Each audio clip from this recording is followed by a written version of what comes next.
El 1 de septiembre de 1939 comenzó con las fuerzas alemanas cruzando la frontera hacia Polonia al amanecer, una operación planeada durante meses, disfrazada con falsos pretextos y ejecutada con una precisión que no deja lugar a dudas sobre sus intenciones.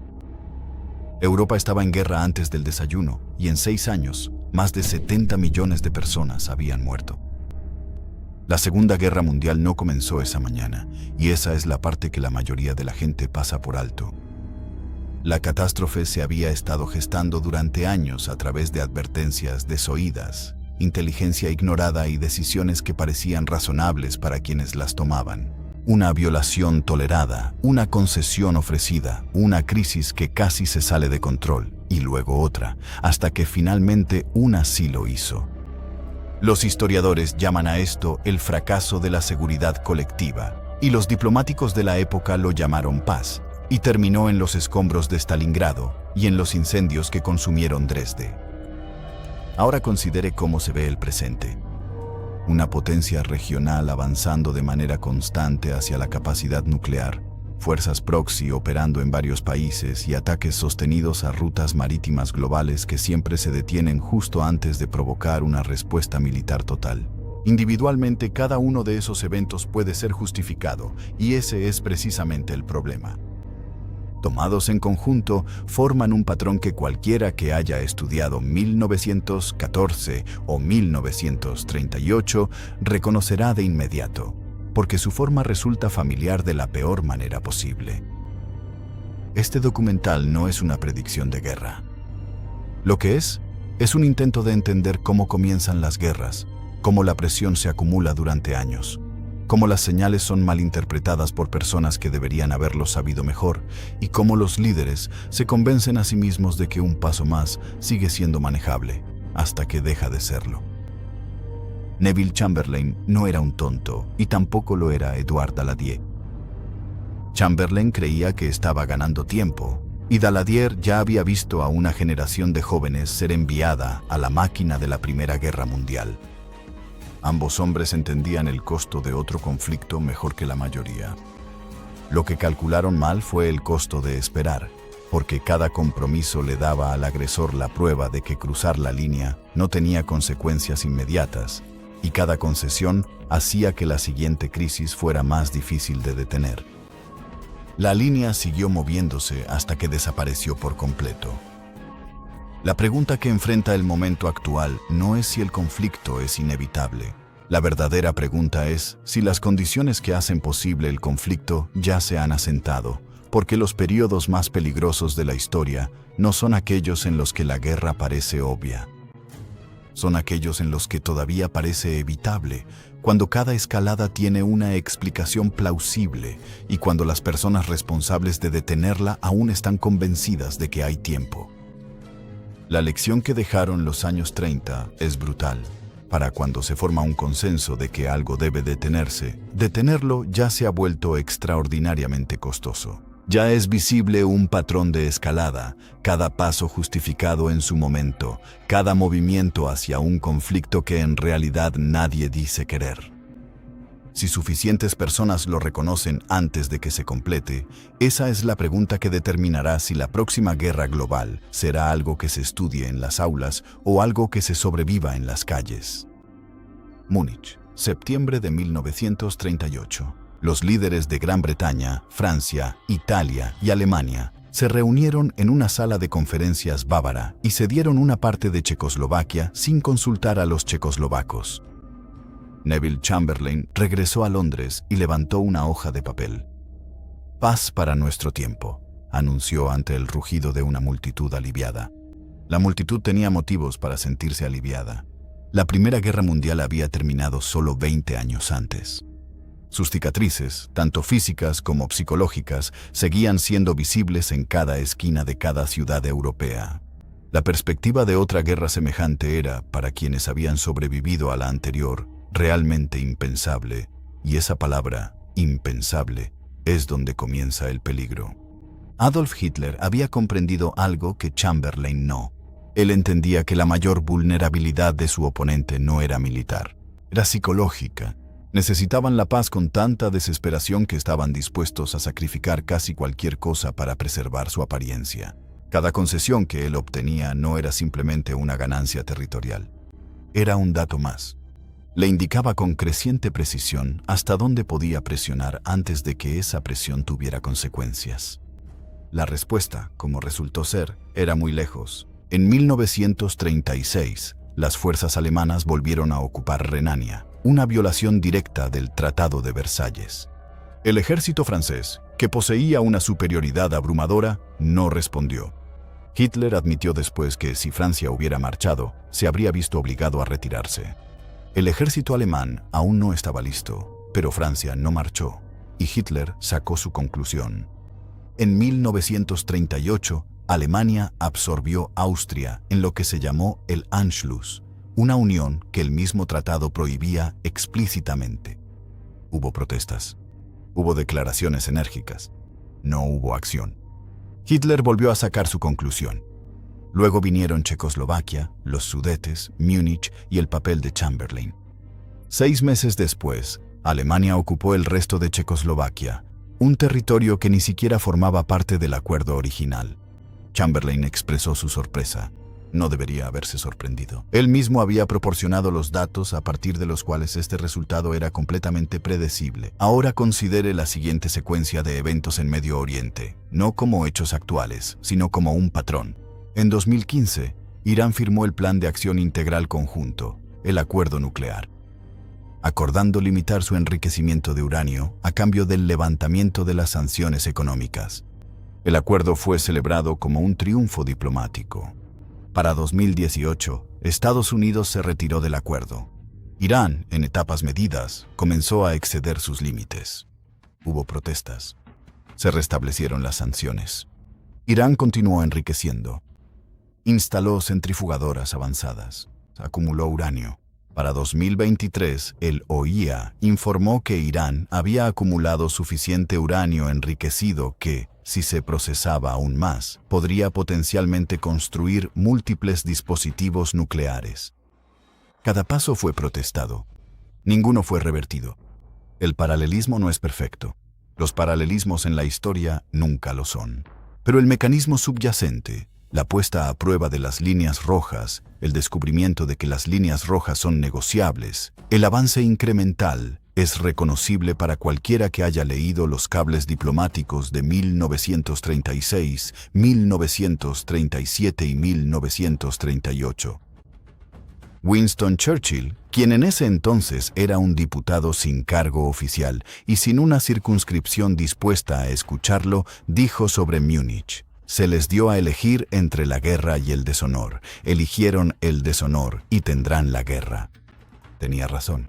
La pregunta que la historia ahora plantea sobre Irán no es si sus ambiciones son reales. Los informes del OIEA responden a eso.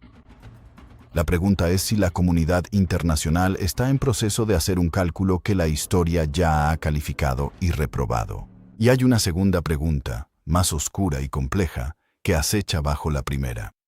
Si la lección de Múnich es que el apaciguamiento fracasa, ¿qué implica eso sobre la alternativa? Porque la alternativa a Múnich no era la paz. Simplemente era la guerra en otros términos, en otro momento y con diferentes pérdidas. Los estadistas de los años 30 se enfrentaron a una elección entre una guerra dolorosa y una catastrófica. Eligieron repetidamente retrasar el dolor y al hacerlo garantizaron la catástrofe. Pero la historia no nos ofrece la versión en la que una respuesta más firme, en 1936, produjo un resultado limpio y quirúrgico. Solo nos ofrece la versión que realmente ocurrió. ¿Qué lección deberíamos extraer? La respuesta honesta es que la lección no es sencilla, y cualquiera que diga que lo es, no ha leído el registro completo.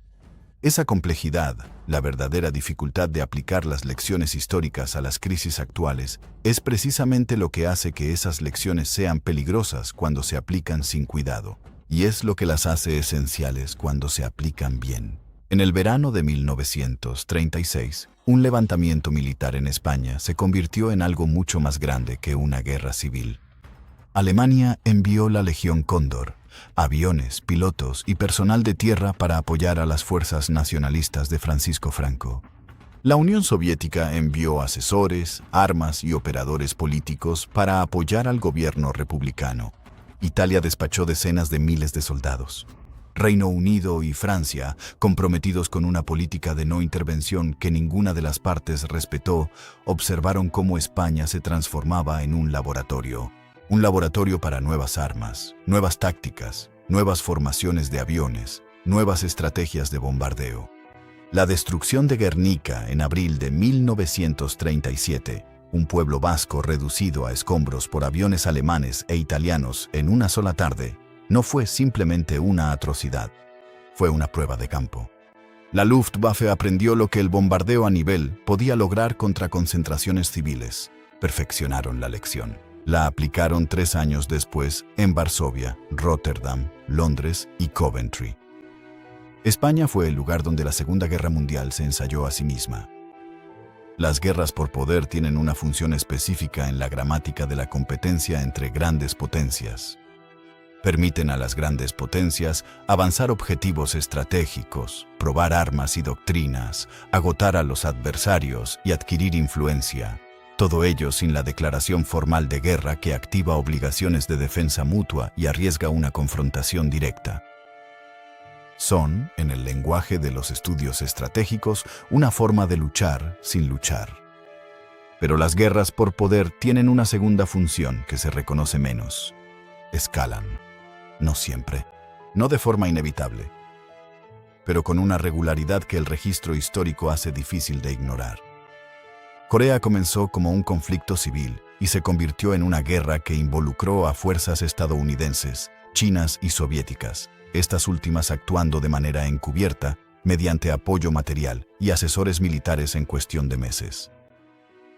Vietnam comenzó como un conflicto colonial francés, se convirtió en una guerra estadounidense, atrajo el apoyo chino para el norte y costó más de 3 millones de vidas. La guerra subsidiaria en Afganistán en los 80, donde EEU armó a mujahidines contra los soviéticos, facilitó el posterior auge de redes yihadistas globales. El mecanismo es consistente. Las guerras por poder reducen el umbral para la implicación de grandes potencias al proporcionar un grado de negación plausible. Permiten que la escalada avance de manera incremental, con cada paso pareciendo pequeño en comparación con el anterior. Y luego, en algún momento, un momento que rara vez se puede identificar de antemano, los pasos incrementales se acumulan hasta convertirse en algo que no puede ser contenido. La arquitectura de guerra por poder de Irán en el Medio Oriente contemporáneo es, según cualquier evaluación militar, extraordinaria en su alcance.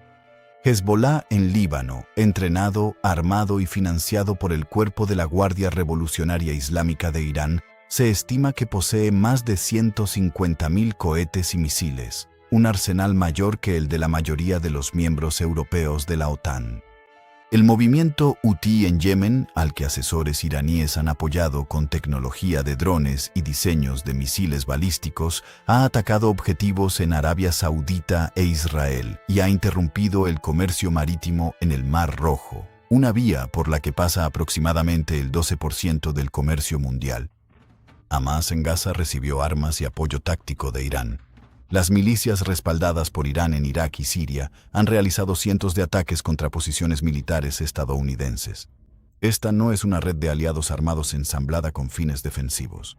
Es un sistema de disuasión desplegado hacia adelante y, en el lenguaje de la planificación estratégica, una posible red ofensiva diseñada para imponer costos a los adversarios en múltiples teatros de operaciones simultáneamente. El paralelo con la estrategia alemana previa a la guerra no está en la ideología ni en la forma política. Está en la función. Antes de septiembre de 1939, Alemania pasó 3 años estableciendo posiciones, probando respuestas y construyendo influencia.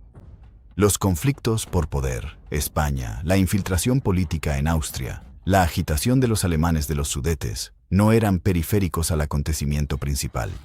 Eran la preparación para el acontecimiento principal. La pregunta crucial que plantea la analogía de los años 30 es, ¿en qué momento un conflicto por poder se convierte en uno directo? ¿Y puede preverse esa transición? ¿O siempre es una sorpresa? La respuesta histórica es inquietante. Casi siempre es una sorpresa y casi nunca es aleatoria. Las condiciones para un conflicto directo se construyen de manera incremental, de forma invisible, precisamente a través de ese tipo de enfrentamientos indirectos que, individualmente, parecen manejables. La guerra, cuando llega, parece repentina. La preparación para ella fue lenta. Lo que nadie que observaba a España en 1937 podía ver completamente era la cadena causal que iba de Guernica a la batalla de Inglaterra. Lo que nadie que observa Yemen en 2024 puede ver completamente es qué cadena causal podría ir de los ataques con drones hutíes a algo mucho mayor. Esa es la naturaleza de la escalera de la escalada. Puedes ver claramente cada peldaño. No siempre puedes ver hasta dónde llega la escalera. El 6 de agosto de 1945, a las 8:15 de la mañana, una sola aeronave sobrevoló la ciudad japonesa de Hiroshima y lanzó una sola bomba. La ciudad no se incendió. Se evaporó. La bola de fuego alcanzó temperaturas cercanas a la superficie del Sol. En un radio de 1 milla, casi nada vivo sobrevivió a los primeros 60 segundos. Al final del día, aproximadamente 80.000 personas estaban muertas. Al final del año, el número de muertos llegaría a 140.000. 3 días después, Nagasaki. La bomba atómica no puso fin a la guerra. Transformó la lógica de la guerra. Creó lo que los teóricos estratégicos llamaron destrucción mutua asegurada. La doctrina de que cualquier intercambio nuclear entre grandes potencias resultaría en la aniquilación de ambas, haciendo que las armas nucleares fueran paradójicamente más útiles como instrumentos de disuasión que de combate real. Durante casi 80 años, esa lógica se ha mantenido.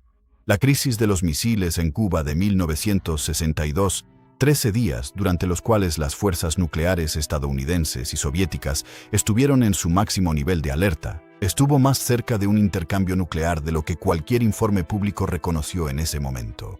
Ahora sabemos, gracias a los archivos soviéticos, que al menos un comandante de submarino soviético creyó que tenía autorización para lanzar un torpedo nuclear contra barcos estadounidenses. Fue disuadido por un solo compañero oficial, Vasily Arkhipov, cuyo nombre merece más reconocimiento del que la historia le ha otorgado. El sistema de disuasión nuclear no evitó las crisis, evitó que las crisis se convirtieran en eventos de extinción, pero lo hizo a través de una estructura de suposiciones sobre actores racionales, compromisos creíbles y canales de comunicación funcionales, que es mucho más frágil de lo que los 70 años de no uso podrían sugerir. Y ahora esa estructura enfrenta su prueba de estrés más significativa desde 1962. El programa nuclear de Irán no comenzó en secreto. Comenzó en la década de 1950 con ayuda estadounidense, como parte de la iniciativa Átomos para la Paz de la administración Eisenhower, que buscaba difundir la tecnología nuclear civil como contrapeso a la influencia soviética. El gobierno del Shah construyó reactores de investigación, formó científicos nucleares y compró equipos a Estados Unidos y Europa Occidental. La Revolución Islámica de 1979 cambió el gobierno, no desmanteló la infraestructura.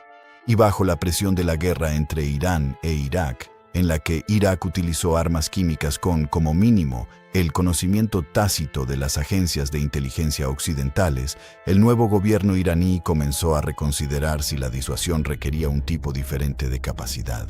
Para la década de 1990, las centrifugadoras iraníes ya estaban funcionando. En 2002, un grupo disidente reveló la existencia de instalaciones de enriquecimiento que Irán no había declarado ante el OIA.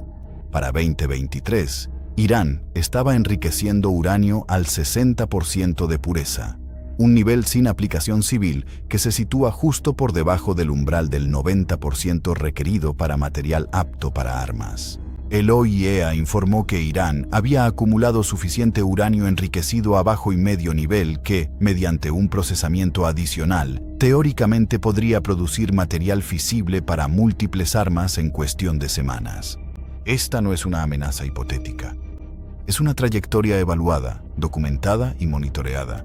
El paralelo histórico es instructivo y preocupante en varios niveles. La Segunda Guerra Mundial no involucró armas nucleares, pero la carrera del Proyecto Manhattan contra las ambiciones nucleares alemanas moldeó la estrategia aliada de maneras que rara vez se aprecian en su totalidad. El temor de que Alemania pudiera desarrollar una bomba atómica primero fue durante varios años un verdadero motor en la asignación de recursos y la planificación estratégica de los aliados, lo que disuadió el uso de armas de destrucción masiva durante la Segunda Guerra Mundial, específicamente armas químicas y biológicas que ambos bandos poseían, fue la amenaza creíble de represalia en la misma medida. Alemania poseía enormes reservas de agentes nerviosos, incluyendo sarín y tabún. Nunca se utilizaron en el campo de batalla. La explicación histórica dominante es el miedo a la represalia aliada, no la moralidad, no la moderación. Disuasión. La disuasión requiere algo que no está garantizado, el cálculo racional. Requiere que los responsables de tomar decisiones, bajo presión, bajo estrés ideológico o existencial, elijan de manera consistente la supervivencia por encima del principio. Esta suposición se mantuvo con la Alemania nazi, se mantuvo con la Unión Soviética, se mantuvo con China, Pakistán, India y Corea del Norte, ninguno de los cuales ha utilizado armas nucleares a pesar de poseerlas. Pero cada caso histórico que valida la teoría de la disuasión también representa una apuesta a que la suposición de racionalidad se mantuvo en esa instancia, bajo esas condiciones específicas, con esos responsables de tomar decisiones en particular. La teoría no garantiza el resultado, describe una tendencia. Y en Oriente Medio, las condiciones que rodean una posible capacidad nuclear iraní son única y peligrosamente diferentes del modelo de la Guerra Fría. Israel ha declarado, con una inusual claridad para una democracia moderna, que no permitirá que Irán adquiera armas nucleares. Irán, en los niveles más altos de su gobierno, ha hecho declaraciones sobre la existencia de Israel que no admiten una interpretación favorable. Múltiples actores estatales y no estatales en la región tienen intereses superpuestos y, a menudo, en conflicto. Los canales de comunicación que desactivaron la crisis de los misiles en Cuba, los canales alternativos, los entendimientos secretos, las líneas directas, no existen de la misma forma entre Teherán y Jerusalén.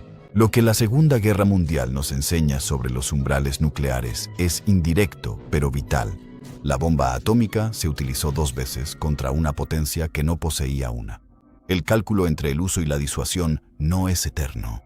Depende de las circunstancias, y las circunstancias, como demostró con terrible claridad el verano de 1939, pueden cambiar más rápido de lo que la comunidad internacional está dispuesta a reconocer. 28 de junio de 1914, Sarajevo, un joven de 19 años llamado Gavrilo Princip, disparó 2 tiros a un coche descubierto y desencadenó una cadena de acontecimientos que nadie, ni el emperador de Austria-Hungría, ni el zar de Rusia, ni el Kaiser de Alemania, ni el primer ministro de Gran Bretaña pretendía plenamente ni controlaba por completo.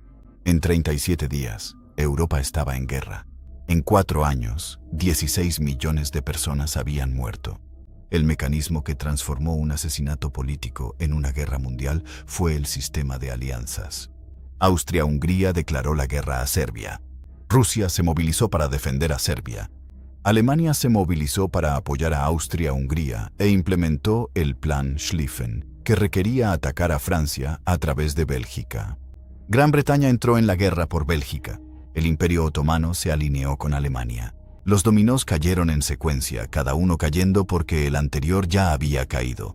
Los estadistas de 1914 no eligieron una guerra mundial. Eligieron una serie de decisiones menores, movilizaciones, ultimátums, obligaciones de tratados que, en combinación, produjeron la guerra mundial. Cada decisión individual parecía, en el momento en que se tomó, ser manejable, necesaria y limitada.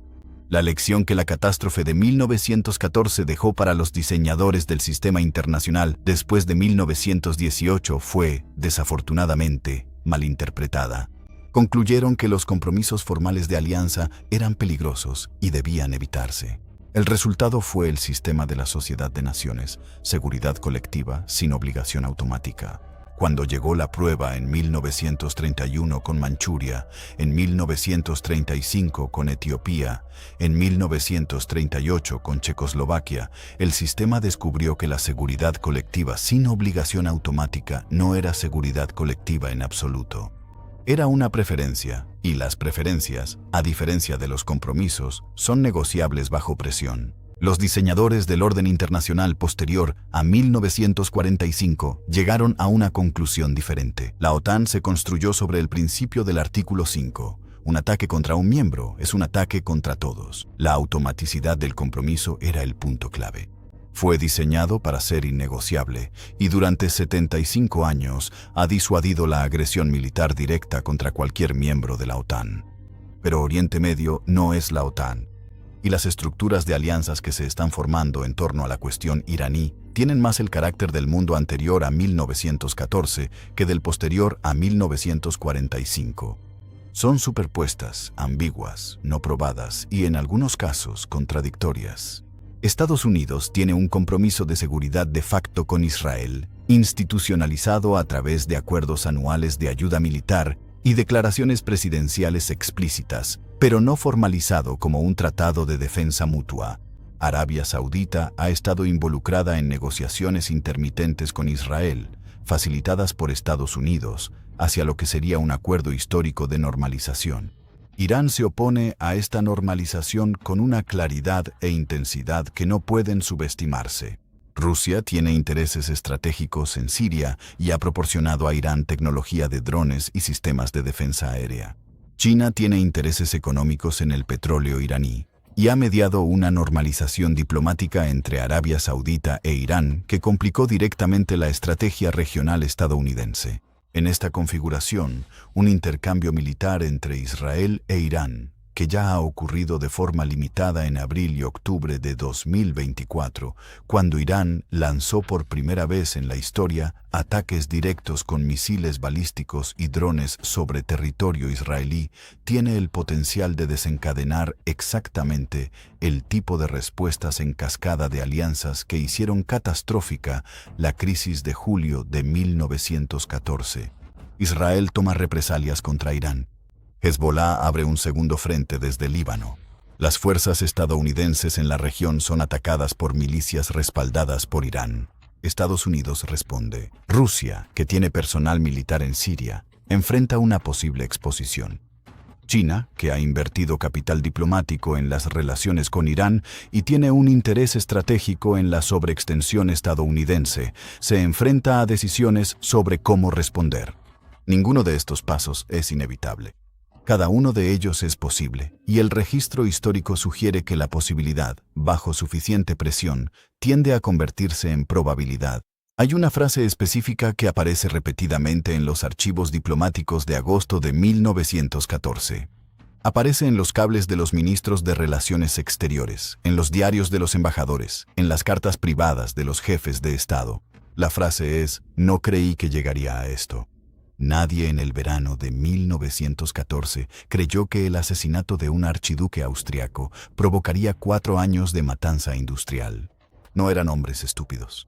Actuaban dentro de la lógica de sus sistemas de alianzas, sus planes militares, sus cálculos políticos, y esa lógica los llevó a un lugar al que ninguno de ellos había elegido ir. La trampa de las alianzas no requiere mala intención, solo requiere que múltiples actores, cada uno actuando racionalmente dentro de su propio marco, generen colectivamente resultados irracionales. Esto no es un fracaso de inteligencia.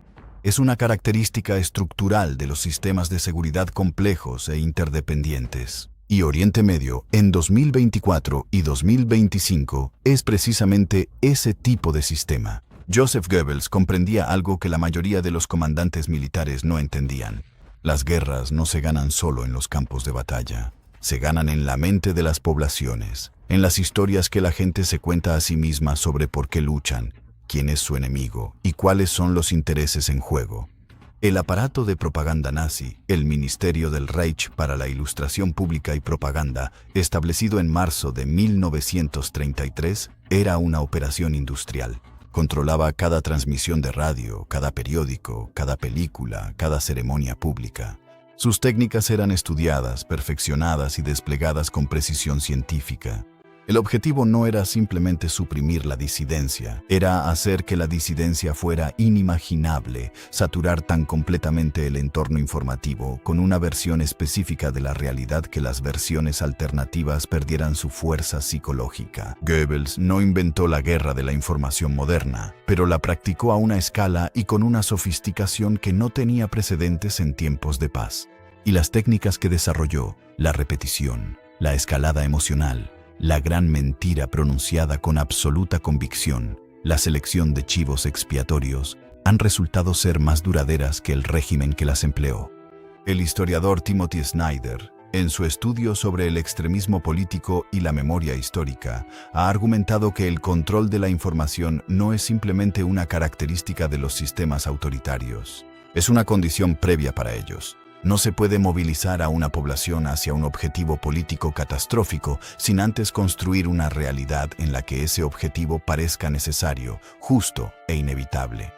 Este principio no desapareció con el Tercer Reich, evolucionó. La era digital ha producido algo que Goebbels, a pesar de toda su sofisticación, no podría haber imaginado: un entorno de propaganda con alcance ilimitado, costo mínimo y prácticamente sin filtros de control.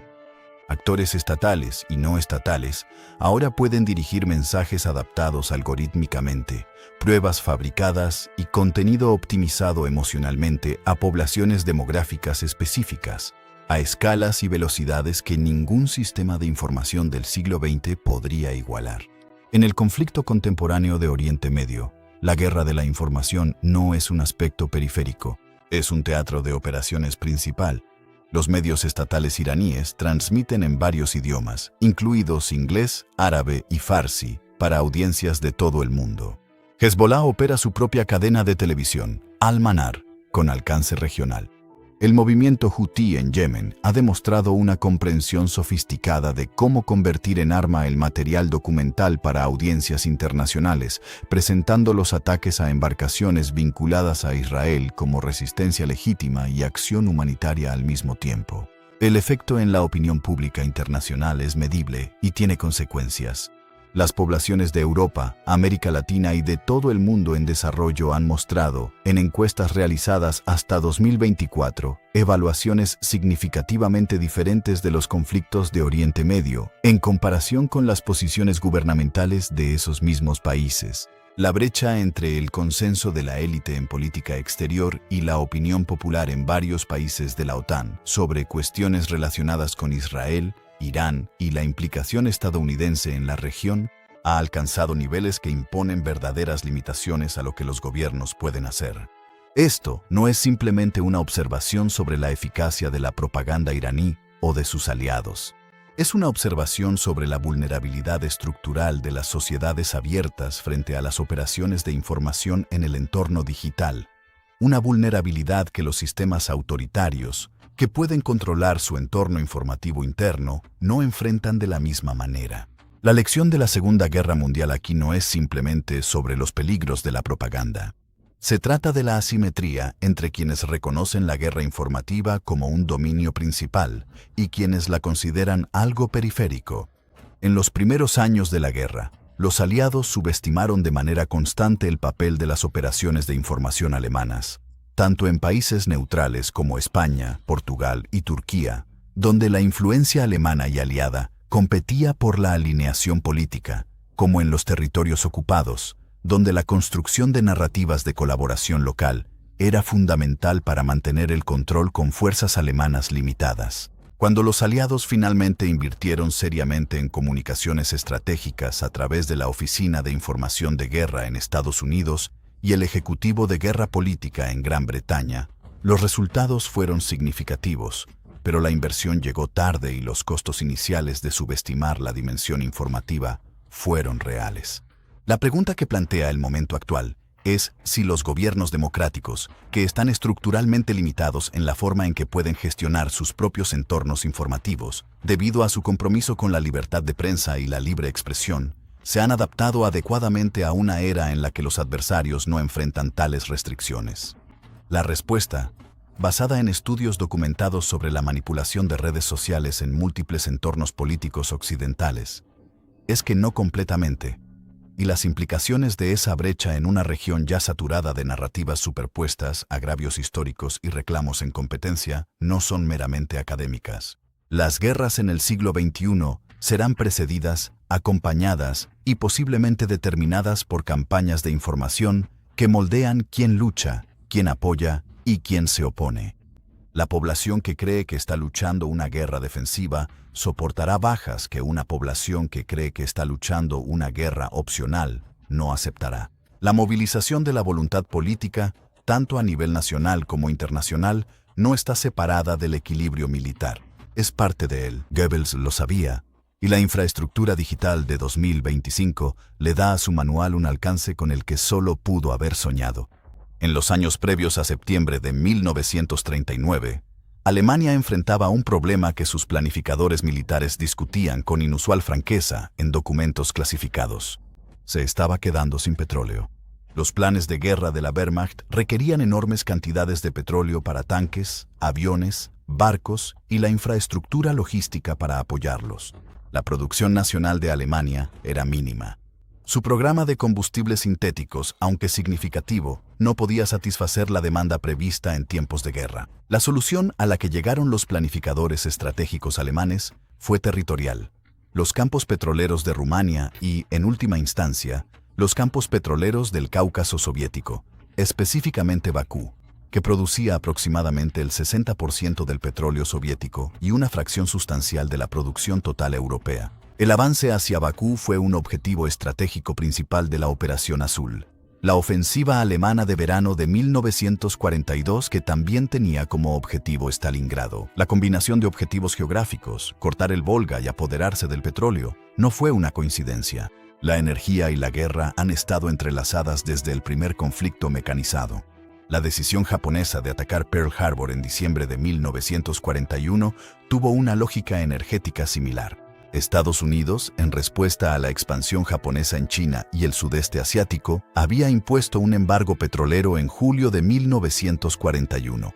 Japón recibía aproximadamente el 80% de su petróleo de Estados Unidos. El embargo era, desde la perspectiva de Tokio, una amenaza existencial, no en una década, sino en 18 meses.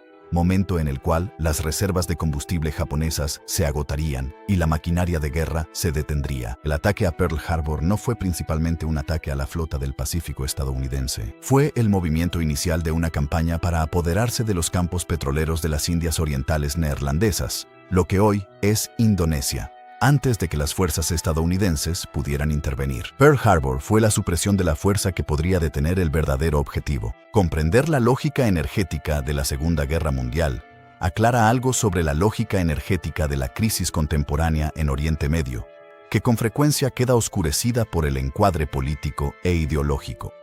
El Estrecho de Hormuz, la estrecha vía marítima entre Omán e Irán, por la que pasa aproximadamente el 20% del petróleo comercializado en el mundo, es una de las características geográficas de mayor importancia estratégica en la Tierra. Irán se encuentra en una de las orillas. Los estados productores de petróleo de la península arábiga se encuentran en la otra. Irán ha amenazado, en varios momentos de tensión diplomática, con cerrar el estrecho, un cierre del Estrecho de Hormuz, incluso una interrupción parcial que durara semanas en lugar de meses, provocaría el mayor shock de precios energéticos desde el embargo petrolero árabe de 1973, que a su vez causó recesiones en todo el mundo occidental y alteró permanentemente la política energética global.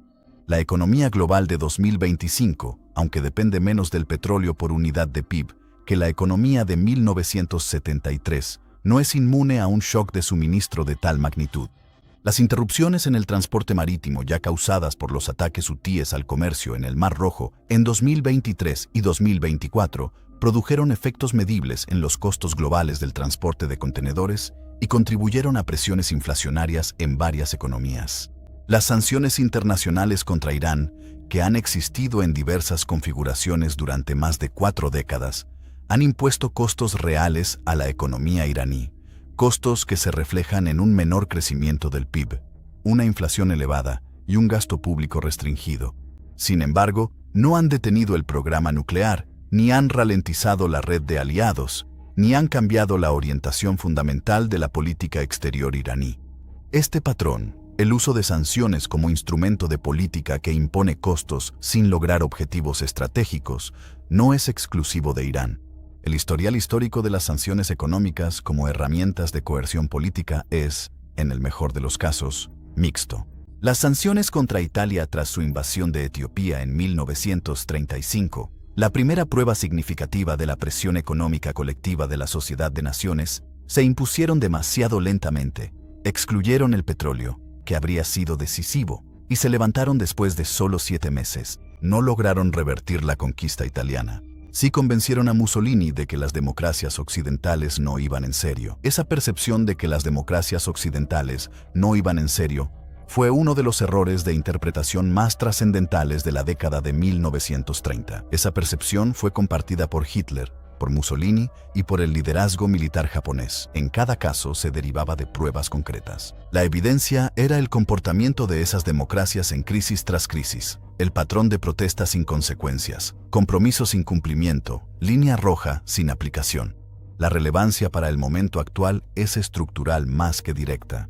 El programa nuclear de Irán ha avanzado a través de múltiples rondas de sanciones, negociaciones, acuerdos parciales y marcos colapsados. El JCPOA de 2015, el esfuerzo diplomático más completo para restringir el desarrollo nuclear iraní, fue abandonado por Estados Unidos en 2018, implementado parcialmente por Irán de mala fe durante los años en que estuvo nominalmente en vigor y nunca fue reemplazado por algo más duradero. La arquitectura diplomática destinada a prevenir la capacidad nuclear iraní ha sido puesta a prueba repetidamente y no ha resistido. Lo que sugiere la historia económica de la Segunda Guerra Mundial es que la relación entre la presión económica y el comportamiento estratégico no es automática, no es lineal y no es confiablemente predictiva. Las sanciones pueden crear condiciones para la negociación. También pueden crear condiciones para la toma de decisiones desesperadas. La apuesta de Japón en Pearl Harbor fue, en gran parte, una jugada nacida de la desesperación económica. Un régimen que enfrenta el estrangulamiento económico no siempre capitula, a veces ataca. Esto no es un argumento a favor de levantar las sanciones. Es un argumento para comprender lo que las sanciones pueden y no pueden lograr, y para incorporar ese entendimiento en los cálculos estratégicos que determinarán si la presión económica se convierte en un puente hacia la negociación o en un detonante para la escalada. La geografía energética de Oriente Medio, la trayectoria económica del Estado iraní, y las capacidades militares que ha reunido a pesar de décadas de sanciones no son variables separadas. Son un sistema, y los sistemas, cuando se les somete a suficiente presión, no necesariamente se comportan como la parte que aplica la presión espera. Existe un concepto en los estudios estratégicos llamado la ventana de oportunidad. Se refiere al periodo durante el cual una amenaza puede ser abordada a un costo aceptable antes de que se vuelva demasiado grande para abordarla, o antes de que abordarla se vuelva más peligroso que la propia amenaza.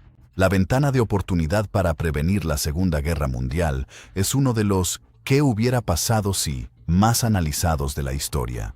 El consenso general entre los historiadores militares es que la ventana estuvo abierta por más tiempo en 1936. Cuando las fuerzas alemanas volvieron a ocupar Renania. En ese momento, el rearme de Alemania aún estaba incompleto, su economía seguía siendo frágil y su ejército seguía siendo significativamente inferior al de Francia.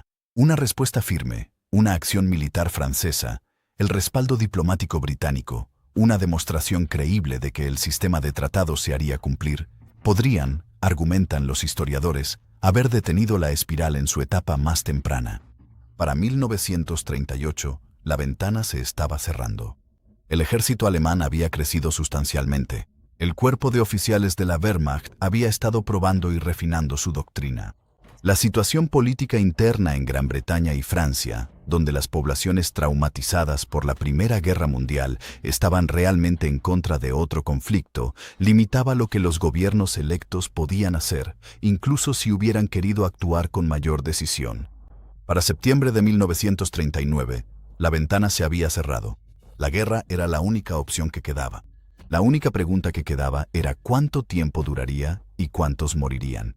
La cuestión nuclear iraní presenta una versión del mismo problema de la ventana, con complicaciones adicionales que el análogo de los años 30 no contiene.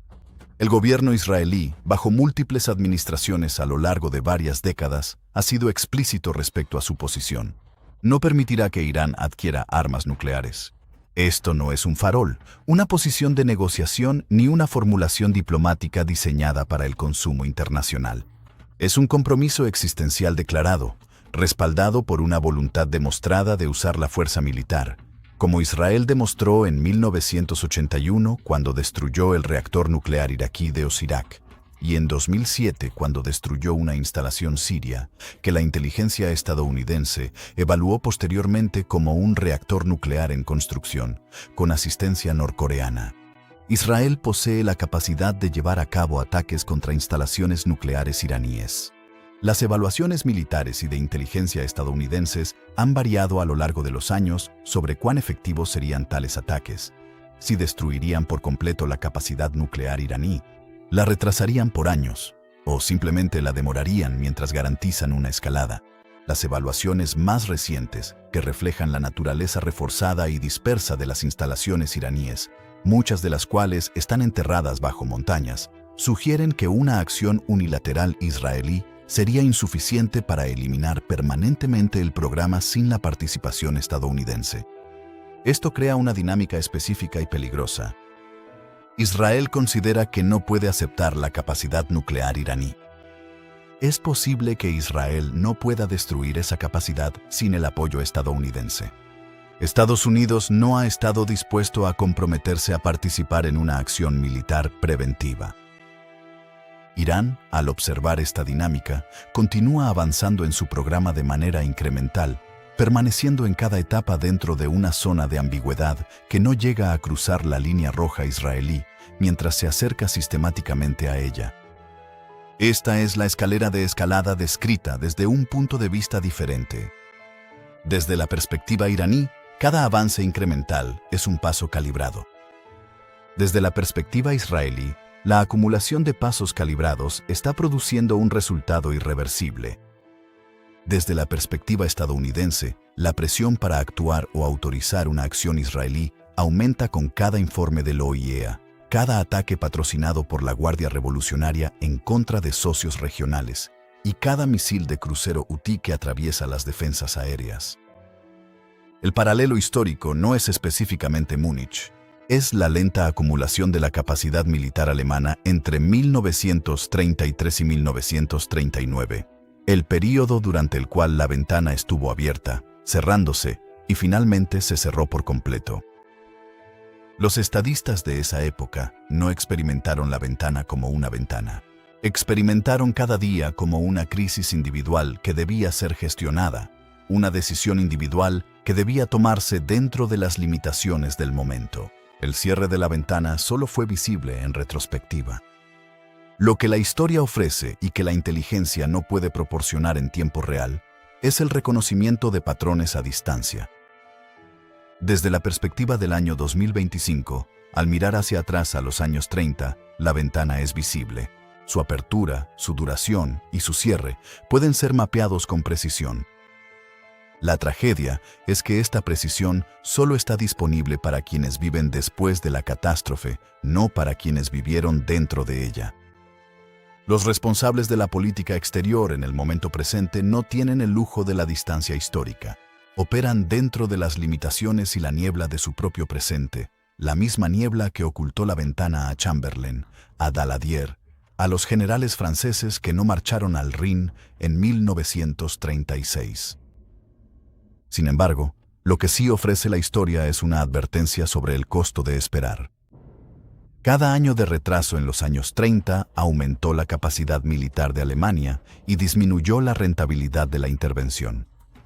La guerra que podría haberse evitado en 1936 con una acción militar relativamente pequeña requirió, para 1939, una guerra que consumió al mundo. La ventana en la cuestión nuclear iraní aún no se ha cerrado. Las evaluaciones del OIEA dejan claro que Irán aún no ha construido un arma y todavía no ha tomado la decisión final de hacerlo. El espacio diplomático para un acuerdo integral, uno que limite verificablemente el programa a cambio de alivio de sanciones y garantías de seguridad, todavía existe técnicamente. ¿Cuánto tiempo permanecerá abierta esa ventana? Es una pregunta que ningún paralelo histórico puede responder con precisión. Es la pregunta que define lo que está en juego en este momento. En la mañana del 8 de mayo de 1945, las campanas de las iglesias repicaron en Londres, París, Nueva York y Moscú. La guerra en Europa había terminado. Las banderas salieron a las calles. Las celebraciones duraron varios días. Lo que no celebró fue el recuento. 70 a 85 millones de muertos. Las estimaciones varían porque la magnitud superó la capacidad de contar de manera fiable.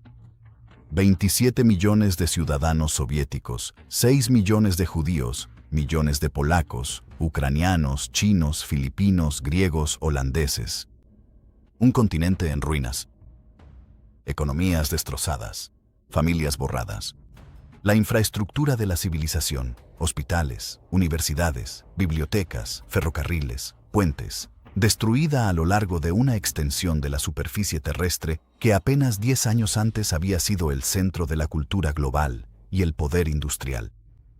Y la pregunta que flotaba sobre todo esto, la pregunta que los sobrevivientes se hacían, que los historiadores han pasado 8 décadas intentando responder, era: ¿cómo sucedió esto?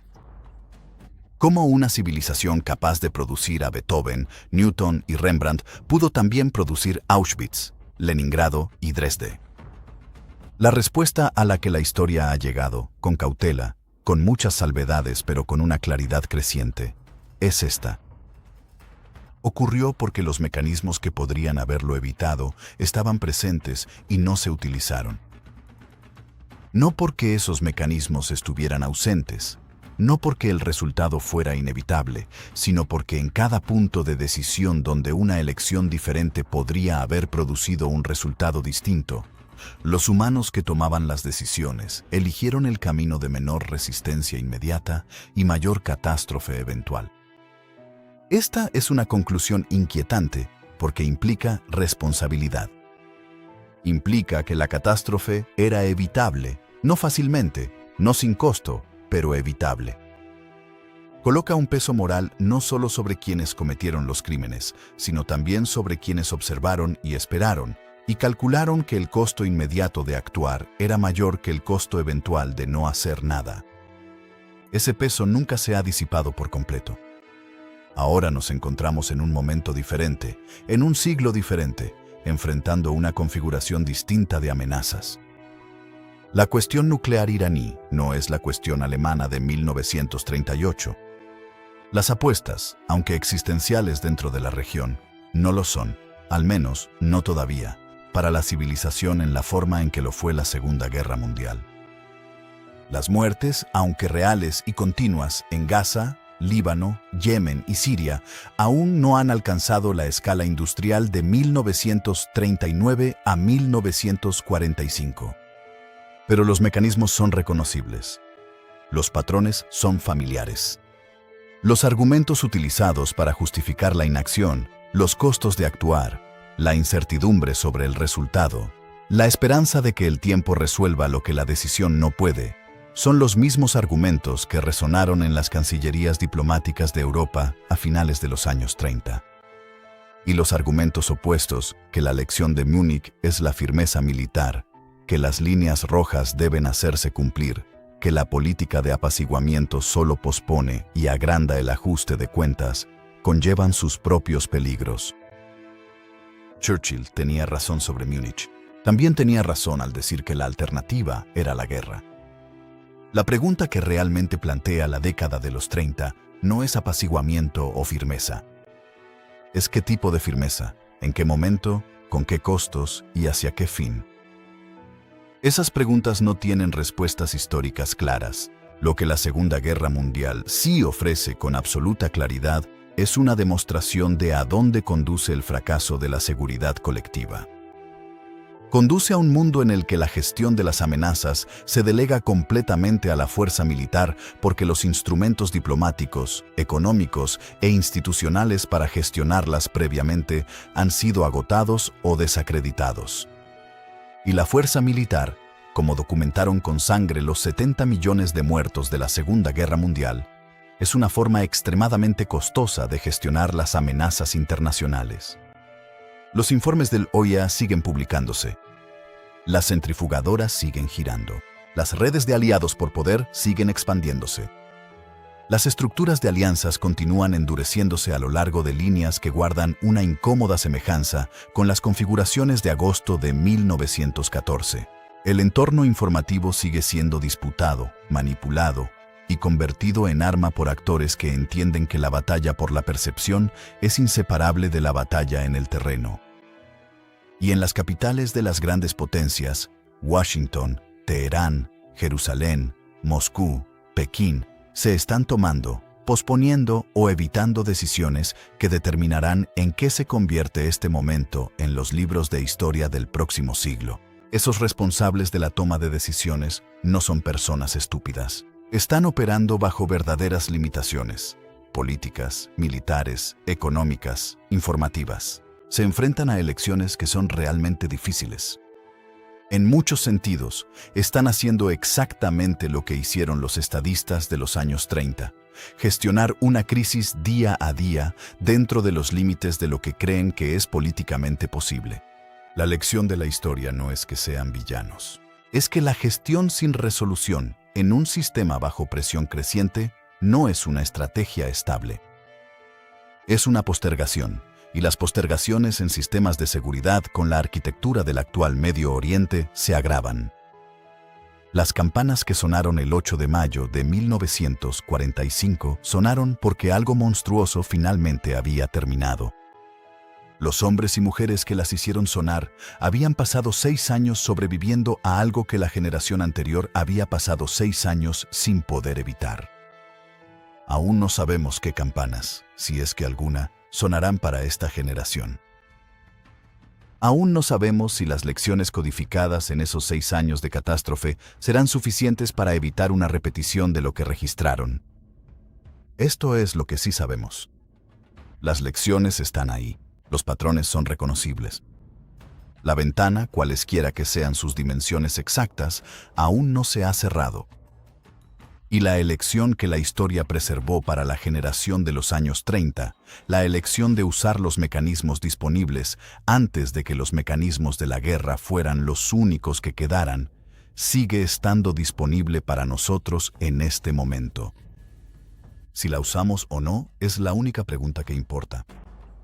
Las cámaras que filmaron la liberación de los campos nazis en 1945 captaron algo que el general Dwight D. Eisenhower insistió en preservar precisamente porque creía, correctamente, que llegaría un momento en que la gente no creería que había sucedido o no creería que podría volver a suceder. Ordenó que la documentación fuera exhaustiva. Llevó a periodistas, políticos y testigos civiles a los campos mientras la evidencia aún estaba fresca. Regístrenlo todo, dijo con palabras que la historia ha confirmado desde entonces, porque en algún lugar, algún día, habrá un bastardo que diga que esto nunca sucedió. También tenía razón en eso. El registro de la Segunda Guerra Mundial no es simplemente un archivo histórico. Es un manual de instrucciones, no sobre cómo librar una guerra, sino sobre cómo comienzan las guerras, cómo fallan los mecanismos de prevención, cómo personas buenas que toman decisiones individualmente razonables producen colectivamente resultados que ningún individuo habría elegido. Recordar no es un sentimiento, es una disciplina. Y en este momento, con uranio enriqueciéndose en instalaciones reforzadas bajo las montañas iraníes, con fuerzas proxy desplegadas en 4 países, con sistemas de alianzas cuyos mecanismos automáticos no han sido plenamente puestos a prueba, la disciplina de recordar puede ser uno de los actos estratégicamente más trascendentales a nuestro alcance. La Segunda Guerra Mundial terminó. La pregunta que dejó atrás no lo hizo.